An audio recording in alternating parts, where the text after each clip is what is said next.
Hi everybody, this is Liam Hulse and you are listening to the Market Watch Review. In today's release, we'll cover the following topics: another delay in Brexit, no incentives or global risk off, and a second wave of COVID-19 and curfew in Paris. On October 15th, the deadline that British Prime Minister Boris Johnson set for negotiations on the trade agreement with the EU expired. However, the parties are far from reaching an agreement. The head of the Cabinet Office of UK argued that if there is no deal to the specified deadline, London will move on and build relations according to WTO rules. Trade under WTO rules implies the full restoration of the borders that will lead to huge delays of transport. Even if the implications are carried out in a few minutes, there will be many kilometres of traffic jams in the ports, which can stretch as far as London. The parties have one last chance to reach an agreement. The United Kingdom awaits statements from EU Leaders Summit, which started on Thursday, October 15th and ends on October 16th. If consensus is not reached, we may see a strong gap in the pound at the opening of trading on Monday.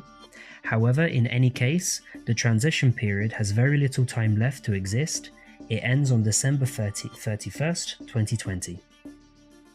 The dollar jumped to a 2-week high as investors saw a safe haven on signs of a slowing US economy.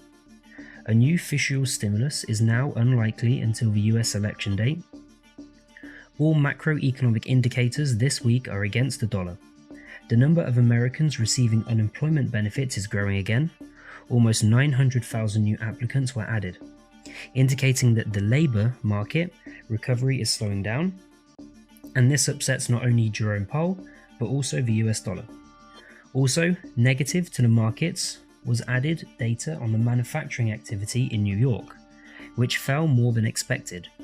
But most of all, markets were upset by the news that a proposal for a $1.8 trillion stimulus package approved by Donald Trump was rejected by the Republican majority leader in the Senate. Growth rate of new coronavirus cases accelerates.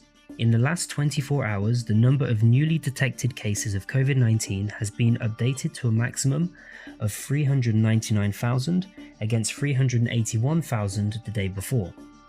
The list of growth leaders for the day was headed by the USA.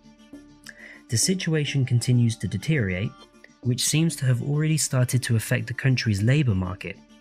The number of those affected continues to increase in Spain, the Netherlands, Italy and Poland.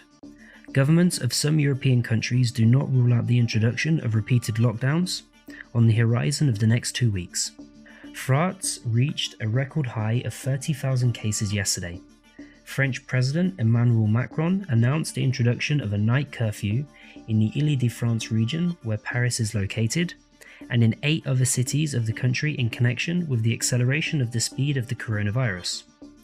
According to the president, the curfew from 9 p.m. to 6 a.m. local time will be in effect for at least 4 weeks starting this Saturday. That's all from me. Closely monitor the news background and be prepared for all the surprises of the market.